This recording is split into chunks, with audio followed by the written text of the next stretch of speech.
Ladies and gentlemen, good day and welcome to the Q4 FY24 earnings conference call of Hindustan Petroleum Corporation Limited, hosted by Antique Stock Broking.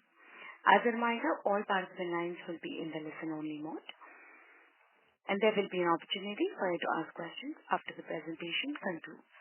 Should you need assistance during the conference call, please signal an operator by pressing star, then 0 on your touch-tone phone.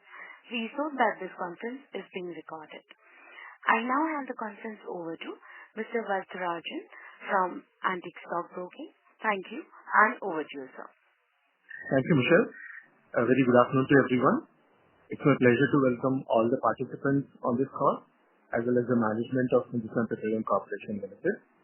The management is led by Mr. Pushkumar Joshi, CMD, Mr. Rajneesh Narang, Director of Finance, Mr. S. Bharathan, Director of Refinery, and Mr. K. Vinod, ED Corporate Finance. I would request the management to give the briefing, and then we can move on to Q&A. The floor is open to you, sir. Thank you very much, Vardha. A very good afternoon to all those friends who have joined.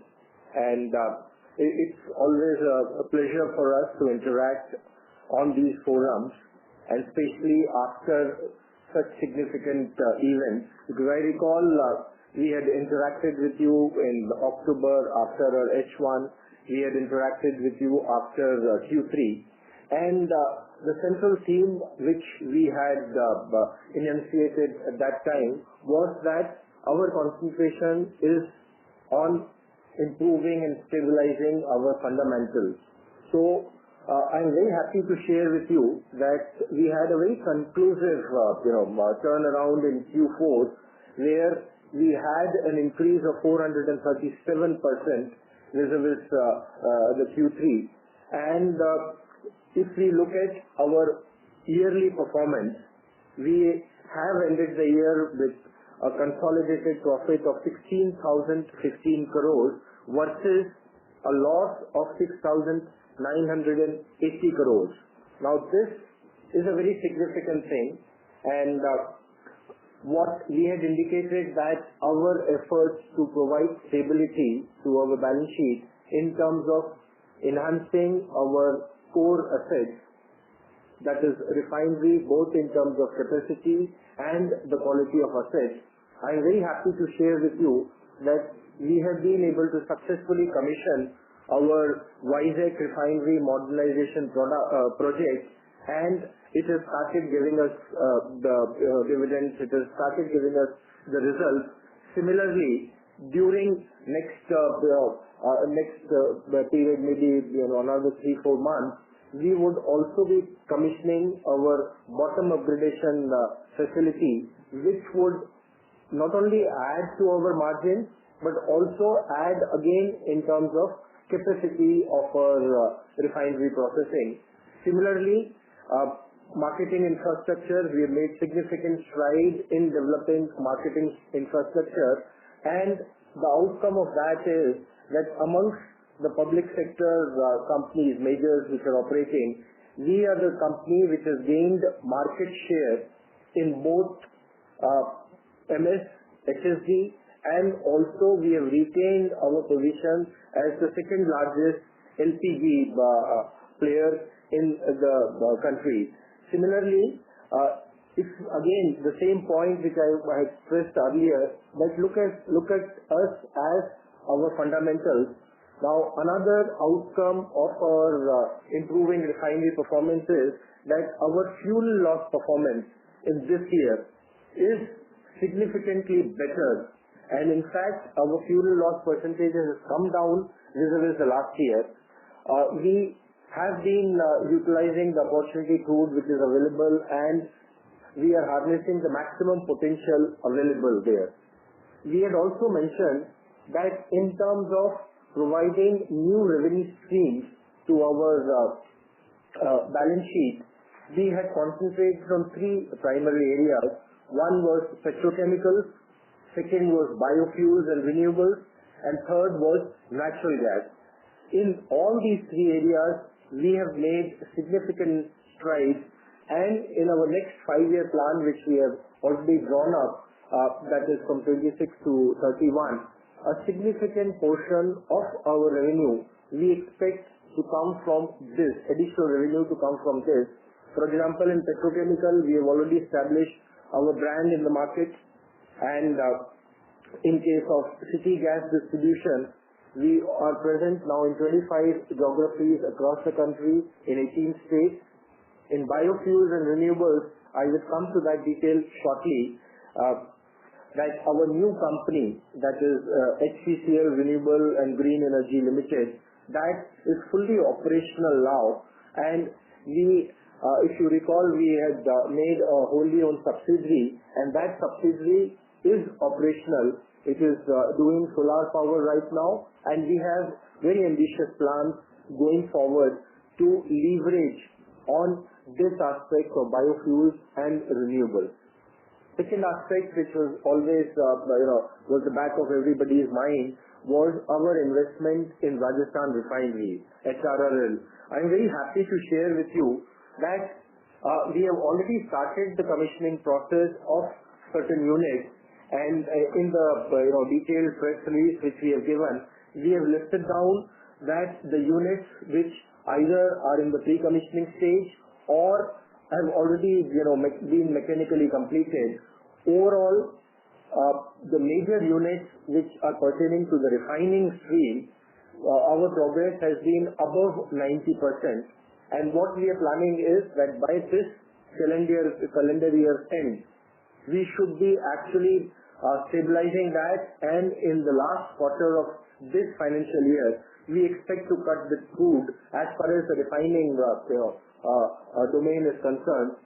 As far as petrochemical is concerned, that would be post stabilization of refinery operation. So happy to share with you that major units we have done more than 90% in the key units like CDU, VGU, DCU, VGO, HBT and things like that. I already mentioned about our green energy company, which I have said. In terms of lubricants, there was a lot of discussion on that, and there was anticipation on that. We had mentioned that by March 24, we would be finalizing our plan. We had taken the assistance of our international consultant. I am happy to share with you that we have since received the draft report, and the requisite steps which are involved in the further taking forward this initiative have already been begun, because that would involve part A would be taking approval from the competent authorities. Part 2 would be that we will have to unbundle our assets. Part 3 would be that operational excellence in various areas. So work has started on these kind of things. I am also wish to highlight and share with you that our capex last year we did about 14,342 crores as capex, and the point to be noted here was that this capex was done totally from the internal generation. We did not borrow anything for that. As a matter of fact, we have actually repaid about 6,000 crores of our long-term loan.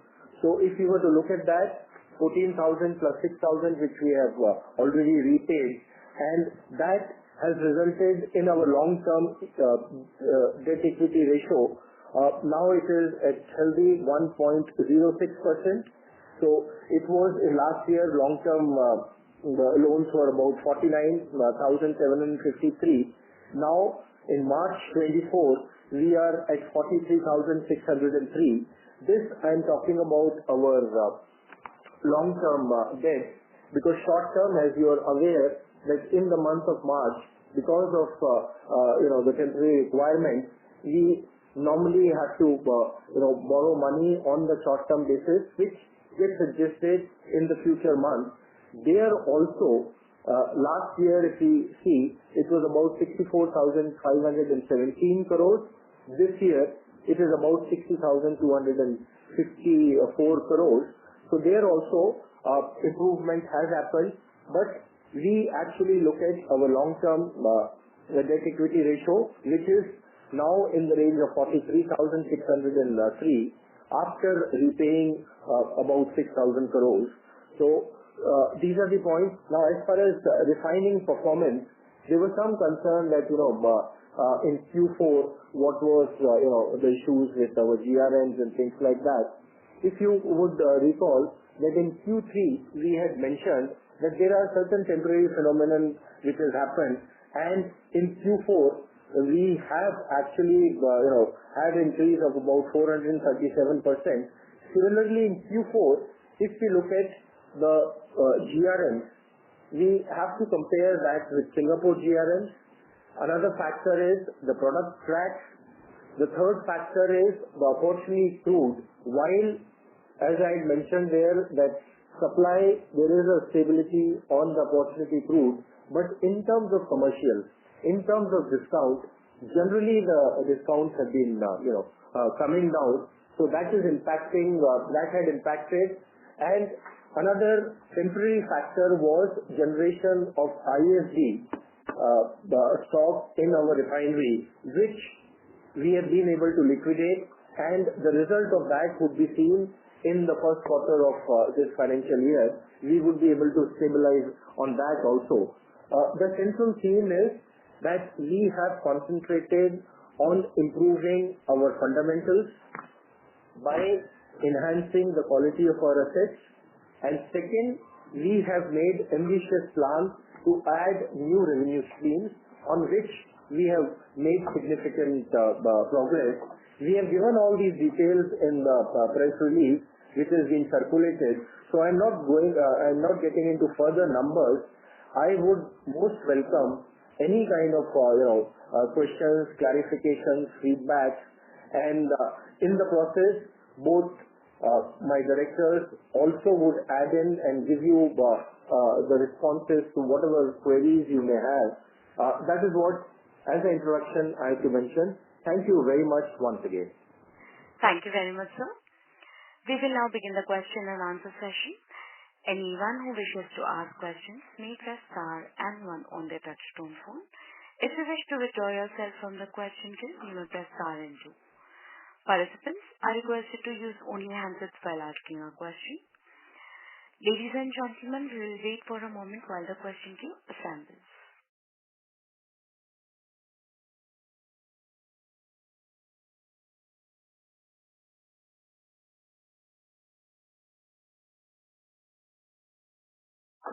The first question is from the line of Probal Sen from ICICI Securities. Please go ahead. Good afternoon, sir. Thank you for the opportunity and thanks for the briefing given earlier. Just sorry to harp on the refining front again. In terms of this quarter performance, you did mention that the opportunity crude, which I believe, you're referring to the Russian crude component, while the volume may not have reduced, but the discount has come down. Is it fair to say that that was the major reason, sir, for the QOQ decline, at least that we see? Because if I look at Singapore benchmark, the Singapore benchmark actually went up. And, I appreciate that the product slate is slightly different between Singapore and our slate. But broadly speaking, the benchmark still went up. So can we attribute the decline QOQ to primarily the crude cost differential in this quarter? If you look at the Singapore GRM in the last quarter of last year were around $8 a barrel, whereas in the current year, this is $7 a barrel. So it has actually come down only. But yes, you are right that only the Singapore GRMs is not the only factor. But the Russian crude discount also is a significant element into the reason as to why the GRMs are lower. And the third part, what our chairman has also covered in his address, is regarding the ISD build-up. We had an ISD, that is the intermediate stocks. Now what happens is the intermediate stocks are valued at cost plus the weighted average operating cost. 50% of the weighted average operating cost, whereas once we turn it into the final product, it gets valued at the RTP, that is the refinery transfer prices. While the build-up was there, we could not get the value in our books during the period end, but the same has been converted into products in the current financial year. That will get reflected in the current quarter.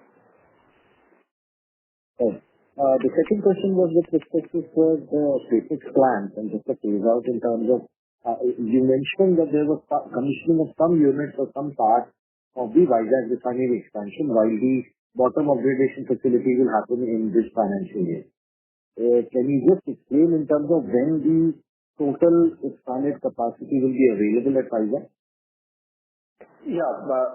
Not actually Vizag refinery. I mentioned that all the units have been commissioned except the bottom upgradation. Bottom upgradation, right now we are in the process of mechanical commissioning, and we expect that in the third quarter of this financial year we should be able to derive all the benefit out of that. The expansion would have, right now we have 13.7 MMT at Vizag. With rough commissioning it will become 15. So as I said in my introduction, that after commissioning of bottom upgradation unit, we will have twin advantages. One would be in terms of margins, and second would be in terms of enhanced capacity of about 1.3 metric million ton, and we expect this to stabilize by the third quarter of this financial year. Understood. So last question, if I may, any guidance with segment-wise, division of CapEx for FY25 and 26, if you can? Yeah, the current year we are planning a CapEx of around 18,000 crores. So can you break it up into how much into refining, how much into CGD, Rajasthan refinery, equity share, and so on? Just hang on, we'll give you that. Okay. Sure.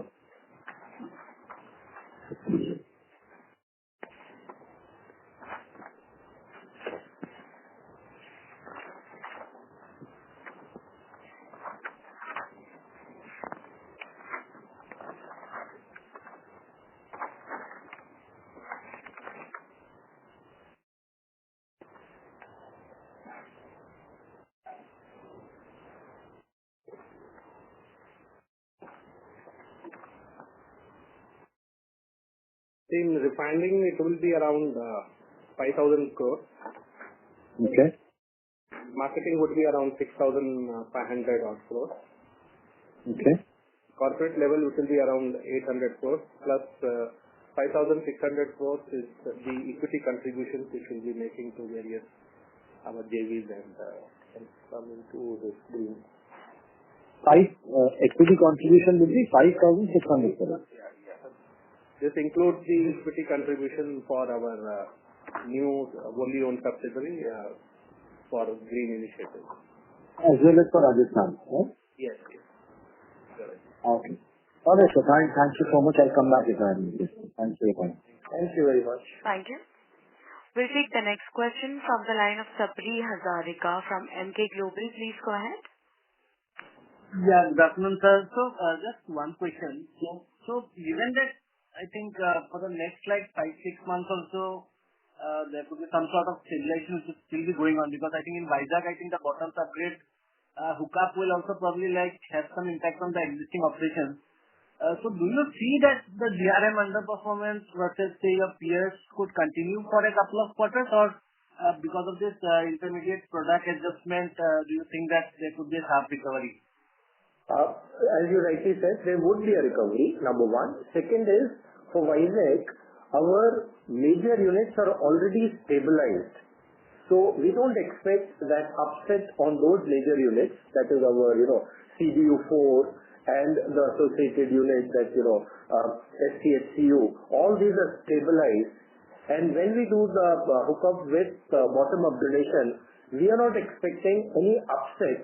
In fact, one of the indicators which I had mentioned, that our fuel and loss performance has been better. That is because Vizag refinery, the CDU4 which is there, it is the top quartile in terms of energy utilization and things like that. And I would just request our director refineries Also, to add a few lines on this, Mr. Bhattacharya. Under the Vizag refinery, whatever units we have commissioned has the best energy efficiency measures built in. So all that are already in place and reaping the benefits. And with respect to capacities of the units what we have started, all are running at the maximum capacities and stable. As our chairman told, the bottom upgradation project will get commissioned in the third quarter, and then we will get the benefits of the higher bottoms upgradation also. Okay, got it. So just this bottom upgradation, you gave some guidance of like around $2 to $3 of like GRM addition from that on an absolute terms. So does it that holds, or has there been any change on that? Yeah. It holds. I'll only just answer the question which was earlier asked is, how will the GRMs compare with respect to the peers? So till the time the bottom upgradation is not commissioned, to the extent of the impact due to non-upgradation of the bottoms, that GRMs would be lower. But once the RUF or the residue upgradation unit is installed, then it would be at par, if not better than the other peers. Right. And your 5-year plan is from FY22 to 27, right? Or was it 23 to 28? No, the current T25 plan is going, and we have already crossed the third year. That is up to FY25-26, and next plan that is for 31. We will call it target 31. That is already in place, and now we will be laying down steps for executing that. Right. Got it. Thank you so much, and all the best. Thank you. Thank you. We'll take the next question from the line of Somaya V from Avendus Spark. Please go ahead. Thanks for the opportunity, sir. So first question is on the current quarter GRM. What would be the inventory impact here on the refining and the marketing side? And also, if you could quantify anything on the intermediate stock impact on GRM in the current quarter. Sure. Yeah. See, as regards the inventory during this quarter, it's a gain of almost around 350 crores. And on the marketing front, it is around a loss of 600 crores. ISD. And ISD impact is around $1.5 a barrel. And this $1.5 a barrel impact, so that's the total impact of intermediate stock so far, or we have had something for the entire FY24 apart from last quarter? No, I'm talking about the accumulation part, the incremental accumulation. Got it, sir. So, second question is on your capex plans. So this year you did mention 18,000 crores. So how do you see next 2 to 3 years? Is it a similar run rate? And what would be the projects that we'll be focusing on? Yeah. The capex would be in this range only, between 15,000 to 18,000 crores. As regards the areas where we would be focusing, apart from our refinery and marketing units, would be the green energy initiatives. We have plans to build up a portfolio of green energy, both in solar, then wind, hybrid, plus biofuel plants, and various other opportunities which are coming in terms of CBG plants and all. So a lot of projects we have lined up, and same would be done. And if I may just add, in terms of our refinery, we had mentioned that we have done both capacity expansion and the quality improvement. Now, in the next 5 years bucket, we also have plans to have LOBS in our Mumbai refinery. That would be enhancing our play in the lubes domain, and we would be making Group 3 lubricants and all that. So that is also a portion of our capex plan that is in our Mumbai refinery.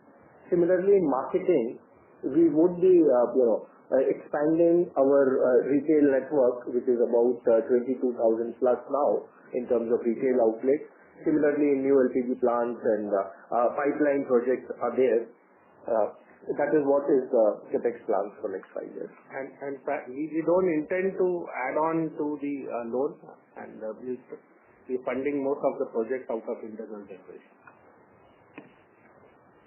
Got it, sir. One last question on, HMEL performance for the quarter, and also the debt levels that we calculate.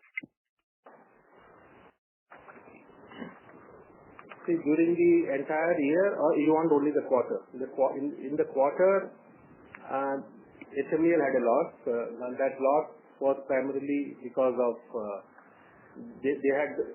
You are aware that during the current year they had commissioned the petchem facility, and that facility now from January onwards has started operating at around 95 to 100% capacity. Now, because of the very subdued polymer margins and all, they had a loss, and that primarily is the reason why the last quarter performance of HMEL was not up to the mark. But yes, in the month of April, the polymer margins have started looking up, and at least it's not negative in the month of April. And if you see for the entire year, they have made almost 1,800 to 1,900 crores during the year. And debt numbers at the end of?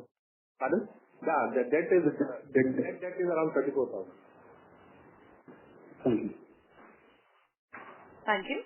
The next question is from the line of Bhavik Shah from MT Ventures. Please go ahead. Yeah, hello sir. So my first question is regarding the Barmer refinery. So what kind of ROCs are we expecting to generate at that plant, and when can we see it getting commissioned? Can you just repeat the question, please? So what kind of ROCE do we expect to generate from the Barmer refinery plant, and by when can we see it getting commissioned? Chairman in his letters has stated that as regards the refinery part is concerned, that we are targeting to commission by end of this calendar year, and that is the refinery part. After that, the petchem unit would get commissioned. And as regards the return is concerned, this project has been envisaged with an IRR return of more than 12%. Mm-hmm. More than 12%. Okay, more than 12%. Yeah. Right, sir. Actually, regarding the lubricant business, on the pre-revised cost front, a post-revised cost front. Sorry, go on, sir. More than 12% IRR on the post-revised cost. Okay, sir. And so on the lubricant business, can you give us some insights, like what is the current capacity, what kind of volumes do we do there, what kind of margins do we make there? We sell almost around 600 to 650 CMT of this product. And as regards margins are concerned, we have fairly good margins. I cannot be stating more than that because this is a very competitive product. Okay, so what kind of utilization levels do we run there, in capacity utilization levels? Utilization, primarily they evacuate fully our lube refinery base oil. So that is one part which 100% of the production which is in our lube refinery is taken care of by the lubricant business. In addition to that, we have some blending plants, and most of the blending plants, the major blending plants, operate at more than 90%. So we are planning any capex on this part, because we didn't see any breakup of capex here. So we are not doing any capex here? Yeah, we have a plan to set up a new manufacturing plant in that is there. Okay, and then what will be the capacity which you are planning to add? Manufacturing. We are currently producing close to 450,000 tons in our Mumbai refinery. It will be increased to almost 800,000 tons, which will focusing on Group 3 and Group 2 plus. So the quality also will be improved and quantity also will be close to double. This is in for the next 1 or 2 years, you can see it getting commissioned? Maybe in the next 3 years. Okay, next 3 years. Okay, sir. Thank you so much. Thank you. The next question is from the line of Sumit R from AUS Capital. Please go ahead. Yeah, hi. Very good afternoon to you. Sir, firstly, many congratulations on achieving a fantastic performance, for the full year. Sir, now, I just had few questions, if you can just help understand. Your press release says that, there are certain draft recommendations, including value creation initiatives, and further requisite steps which, you have initiated upon the lubricant part. So, sir, can you please, talk a little bit about, the lubricant business today? What is our market share? Secondly, sir, what are the value creation steps what we are taking? And also, a little bit on the timelines, of when do you actually think all these things should, be in place? Yeah, thanks, Sumit. Thank you very much. And as I mentioned, that there are three facets of this lube play which we have said. One is enhancing our operational efficiency right away. Second would be unbundling of our assets which are there. And third would be the requisite processes which are required for taking approvals from various competent authorities. On all these three fronts, we have initiated the steps on all these three fronts. And in fact, we are expecting that in a reasonably defined time, we should be first able to leverage on whatever improvement in the market share, improvement in the operational excellence is required. That would happen forthwith immediately. Second, parallelly, which we have said is that is about statutory approvals and all that process. And third is unbundling of our assets, which you understand that we have lubricant refinery at Mumbai, and we are further expanding that refinery. After that, we have lubricant plants across the country which do the filling, manufacturing and grease and things like that. So that is happening. So all this process, I would say, is on fast track.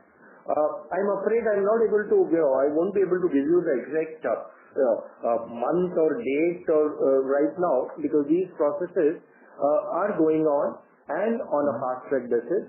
As far as our market share is concerned, Rajneesh, I would expect you to give that response. See, among all the three OMCs, we are the market leader. We have almost 36 to 37% of the market share. Okay, that's helpful. Okay, sir, and I'm sorry, there's just one more question if I may ask. Is that, on the marketing inventory side, did I pick up correctly that we suffered about a 600 crore inventory loss for this quarter? Is that correct?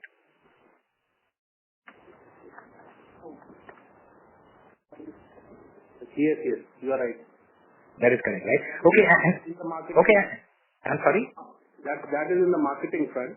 In the marketing front. We had a gain of 350. Okay. Thank you so much, sir, and wish you all the best for a wonderful future, sir.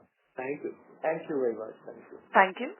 The next question is from the line of Amit Murarka from Axis Capital. Please go ahead. Hi. Thanks for the opportunity. So, on HMEL, could you please share what was the GRM that was done in FY24, and also could you share the financials for 24? Sure, Amit. Yeah. The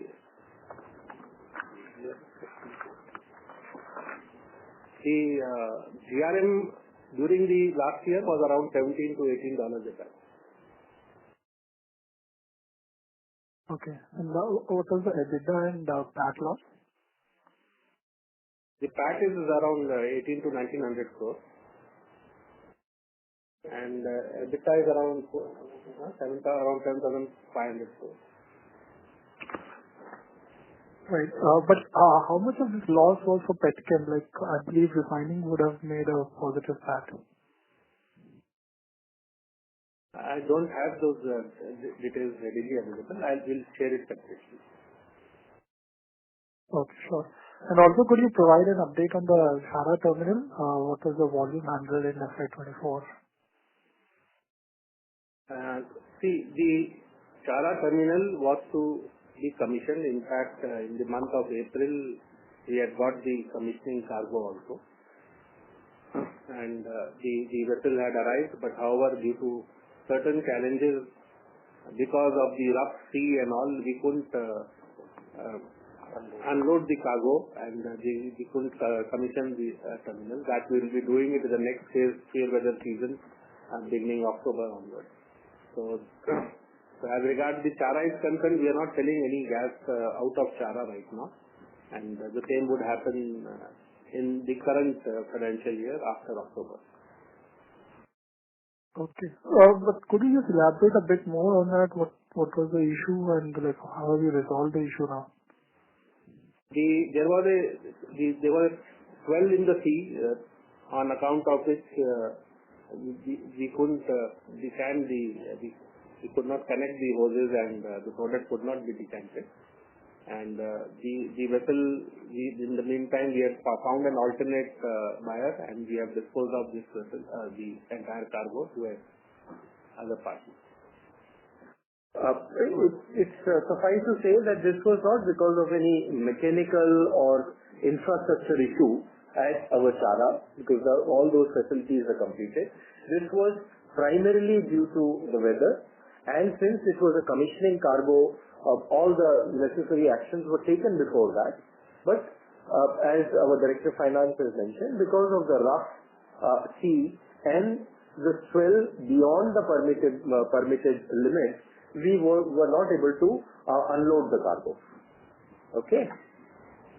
Understood. And could you also highlight what is the V-gas tariff planned at Chhara? It is as good as what is there in Dahej. Okay, sure. Thank you. Thank you. The next question is from the line of Kirtan Mehta from BOB Capital Markets. Please go ahead. Thank you for the opportunity.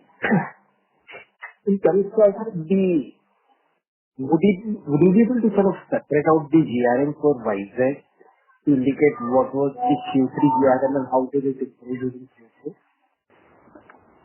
Normally we don't we calculate it on HPCL entire network. Because we have gone through a major change, it would be good for us to understand how it's improving from here to the bottom that will be upgraded. Once we have commissioned the RUF unit, will be sharing it. Thanks. Second question was about the HMEL refinery, where we have planned for a natural gas intake. Has that started already? Yeah. They are taking natural gas. Would you be able to indicate the quantum that you are using there? We don't have the data readily available. We'll get back to you, Ketan. We'll get back to you. Last question was on Chhara LNG terminal. So have we signed the contract with customer as well?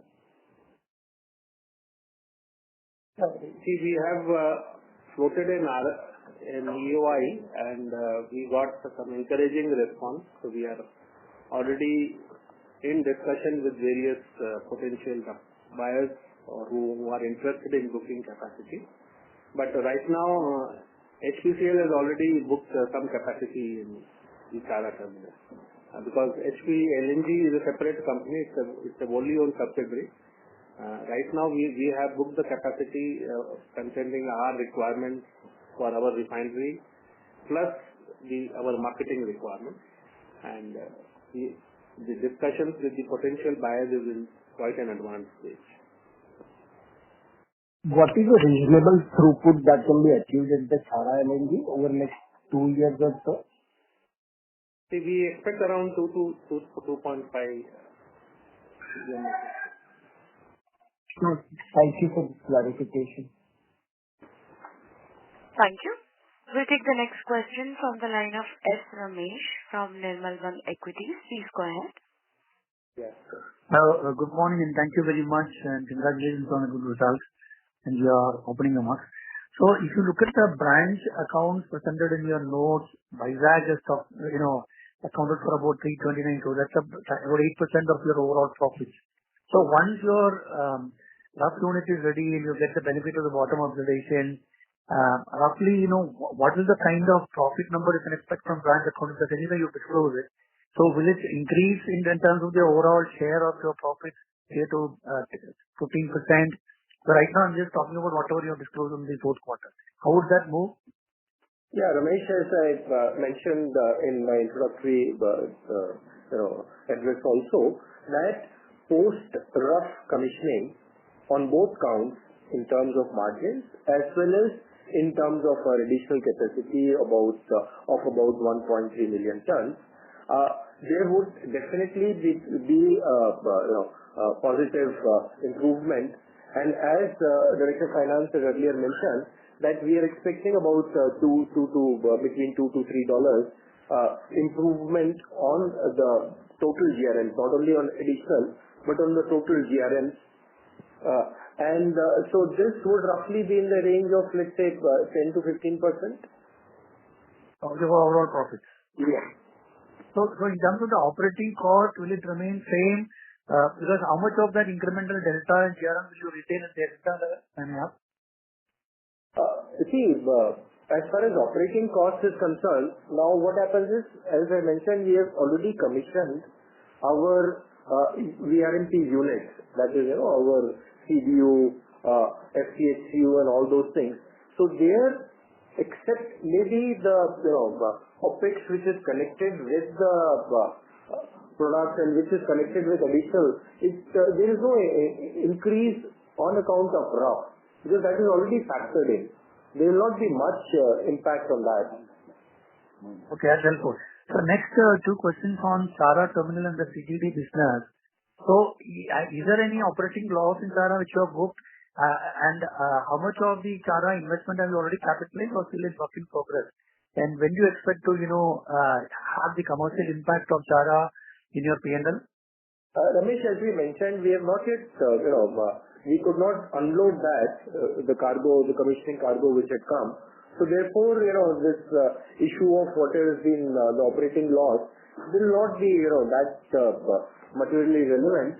And what as we have mentioned, that since the facilities are ready and we are expecting in the next fair weather season, that is post this monsoon, sometime in September and in October, we would be able to take the commissioning cargo, and thereafter the thing would be commissioned, because the pipeline connection is already there from evacuation from Chhara to the gas grid. That pipeline has been completed. As far as our internal mechanical facilities are there, they have been commissioned.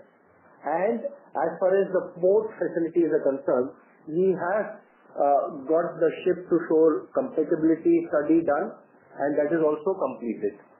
Okay. So in terms of the commercial, operation, has it started now in terms of the commercialization of the assets, or will you start it only in October? Because there will be a depreciation impact in the first half. That's why I'm asking that. Yeah. We will be commissioning it only after we get the cargo inside. Okay. Now on the CGD business, can you let us know how much is the capex done so far in your standalone CGD? What is the capex you expect in the next 2-3 years? And what is the kind of volume you are doing now, and how much would that increase over the next 2-3 years in the standalone CGDs? Not counting whatever you're distributing in your HPCL retail outlets. On the standalone CGDs, please. On a standalone basis, we are doing yearly around 1,200 to 1,500 crore of investment in the field. And this will gradually increase as we get into new GAs and all. Right now, on an overall basis, if you see the total natural gas, we are already doing around 0.4 million metric ton of sales. So how many CNG stations would you have in your new CGD outlets, your new GAs? Total CNG stations you are talking about in our GAs or total? Your GAs, sir. In our GAs. How much? Our GAs. No, total. No, he wants our GAs. The total CNG stations is around 1690, and if you have to see only our GAs, then it is around 328. 328.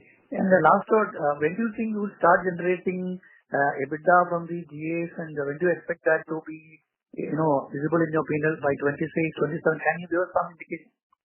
Even right now, we have been selling like these all 328 stations, CNG stations and all, they are selling the product. So we are already getting the revenues, but yes, once the initial 8-year period is over, whereby we'll be commissioning more such units and all. Yeah. Even the current year, the EBITDA contribution is positive from the GAs which we have. But once the project phase is over, it will significantly increase. Okay, sir. Thank you very much and wish you all the best. Thank you.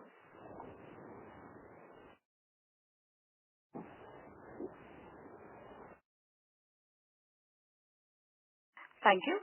The next question is from the line of Shubham Shukla from Voyager Capital. Please go ahead. Hi. Good afternoon, everyone. I hope I'm audible. Yes. Yes, Shubham. Please go ahead.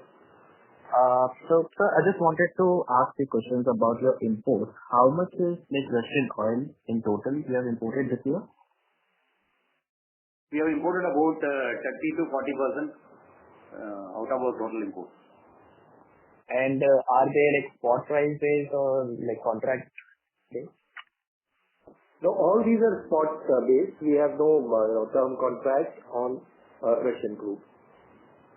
Okay. And do we have any like spread in discounts available to us, like compared to the benchmark?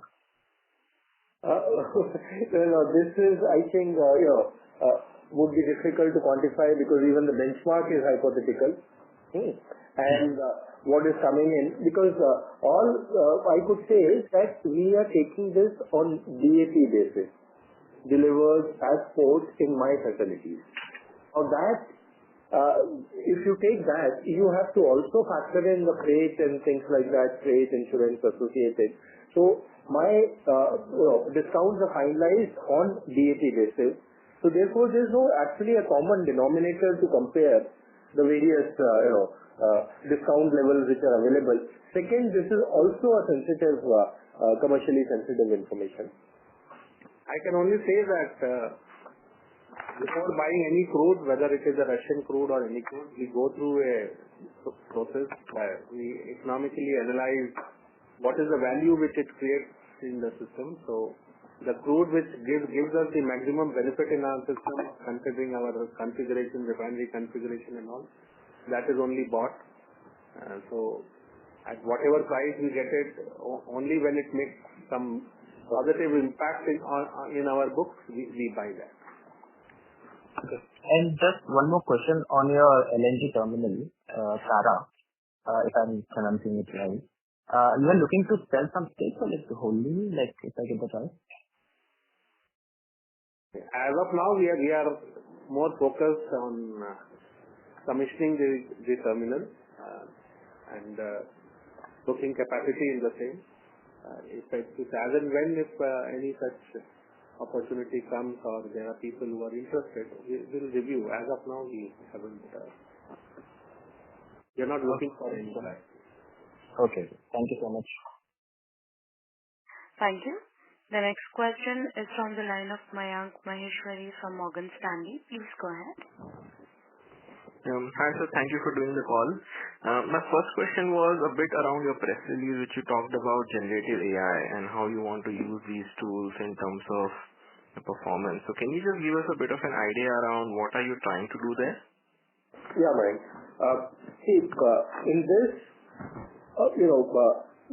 digital and AI ML, these are two separate things because digital, while we have mentioned that we have done the latest ERP implementation and things like that, as far as AI and ML is concerned, we are doing video analytics as far as our retail outlets are concerned to study the consumer behavior, to have a closer connect, that is, we are doing video analytics there. In our pipeline, we are doing, using AI for basically the pipeline security, the pipeline integrity system. Third, in our refineries, creating digital twins of the refinery assets, which we are doing. And apart from that, in our R&D center also, we are focusing and we are trying to work out on a separate, a digital lab in our finance department. We are using AI. We are also using in terms of demand forecast, and that has been a success story as far as demand forecast, where we have used AI. We have come pretty close to whatever is the actual sales versus what demand forecasting which we have done.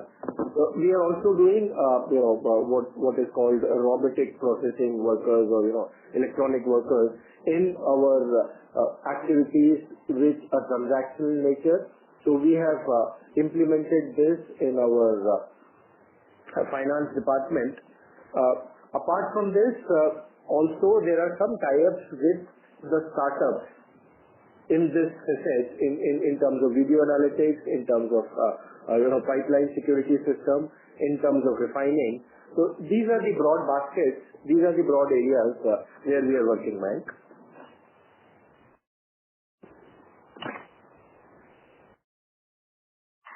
Thank you, sir. So the participant has left the queue. We will move on to the next question, which is from the line of Yogesh Patil from Dolat Capital. Please go ahead. Thanks for taking my question, sir. My question is related to crude sourcing details. From third quarter FY24, you started providing a detailed crude sourcing, like how much you are buying from ONGC, how much is the long-term contract, and the spot purchases, and if possible, Venezuelan crude share in overall. And going forward, do we expect that share of store crude or Russian crude will increase? If you could share some details on that side. Thanks. I'm not sure what breakup you're referring, but as far as Venezuelan crude is concerned, we are not, because that is not suitable for our refineries. So we are not buying and we don't intend to buy that. As far as Russian crude is concerned, as our director refineries mentioned some time ago, that about 30 to 40% of the imported crude is this Russian crude. But the basic parameter is that for any crude which is available, whether it's on spot or on term basis, we do the GPW and the next cargo realization of the crude and do that analysis. That is what I can say with you.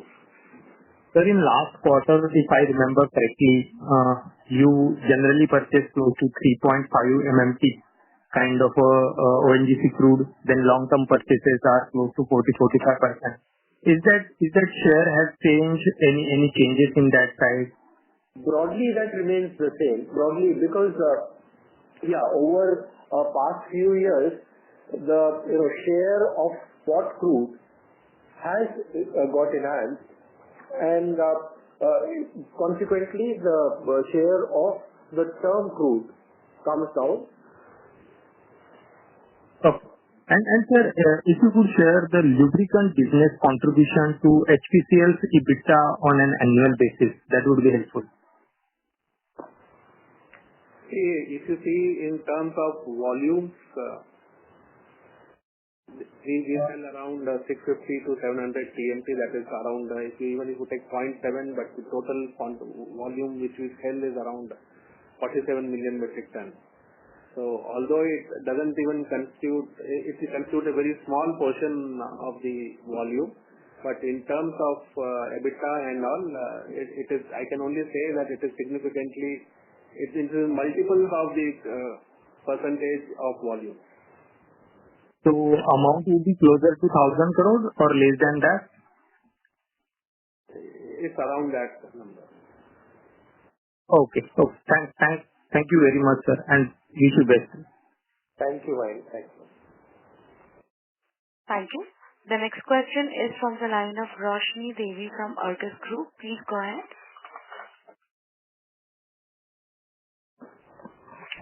Ms. Roshni Devi. Yeah, please proceed, ma'am. Hi, sir.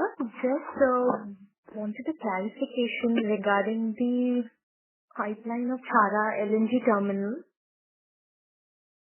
Is it complete? Yeah, Roshni, that is completed. And in fact, from Chhara, there is a place called Gundala that is about 42 kilometers from Chhara, that pipeline has been commissioned. From Gundala onwards, it is already connected to the GSPL national grid, and the pipeline has been hydro tested and it is ready for taking the product. Okay.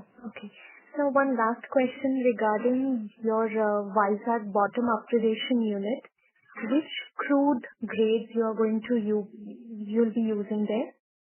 We can take any heavy crude which come from Middle East, Saudi and Iraq crude we can take. Okay, not Venezuela. Venezuela, at present we are not planning because that is very low API and high TAN. So we will not contemplate to take that. Okay, sir. And in terms of all the other refineries, which are you also looking at any crude from Nigeria? Yeah, we source crude from West African country. So at least once in 2 months some West African crude we keep processing. Okay. Yes, include This is for which refinery, sir? Primarily it comes to Vizag refinery, but even now we are processing Nigerian crude. It's not that it is not. Okay, sir. Thank you so much for your time. Thank you. Thank you. The next question is from the line of Vipul Kumar Anupran Shah from Sumangal Investments. Please go ahead. Hi, sir. I just wanted clarification. You said your lube market share is 36-37%. That is of the overall market or of the all PSUs combined? It's among OMCs, oil marketing. So what should be your overall market share? To my knowledge, because this number is not readily available, but according to me, it should be around 22 to 26%, or around 20%. Here the problem is he was expressing that apart from the three major OMCs, there are so many active players. I mean, if you look at that, there would be more than 1,000 players, and there are about 41, 48 players which are there. To getting those data, collating, comparing on like-to-like basis is quite hypothetical. Okay. And sir, in response to an earlier question, you mentioned EBITDA around 1,000 crores. So is that figure correct, sir? Yeah. And lastly, sir, what is our cumulative investment till date in Rajasthan refinery? Investment means you want our equity contribution or the total? Yeah, our equity contribution, sir. Yes, I contributed around 14,700. And in one of your earlier presentation, if I remember correctly, you had mentioned, I think, GRM of around $20 per barrel, if I remember correctly, for Rajasthan. So what is the roadmap for such high GRM for Rajasthan refinery, sir? Roadmap is to set up the refinery and start processing and realize the high GRM. And high GRM we had mentioned because of the petrochemical content, because of the energy efficiency, because of high complexity, because that is and petrochemical conversion index would be the highest, about 26%. 26%. Yeah. Okay, sir. Thank you so much. Thank you. Ladies and gentlemen, we will take that as the last question for today. I would now hand the conference over to Mr. Varatharajan for closing comments. Over to you, sir. Thank you, Michelle. I'd like to open the floor for the management if you have any closing comments. Thank you, Vada. It was great interacting with all of you, and I'm sure we will continue with our efforts to add value to the shareholders and also ensure that all the projects which we have taken, we commission it at the earliest, and we start bringing new volumes as well as efficiencies into the order. I can only say that the last year, we apart from the performance in terms of physical and all, in terms of rewarding the shareholders, we have given a healthy dividend of almost 31.5 per share. And further, we have also declared a bonus of 1 share for every 2 shares held. We would continue to reward our shareholders, and we would also thank them for being with us and supporting us in all of it. Thank you. Thank you very much. Thank you, sir. Thank you, members of the management. Ladies and gentlemen, on behalf of Antique Stock Broking, that concludes this conference call. We thank you for joining us, and you may now disconnect your lines. Thank you, everyone.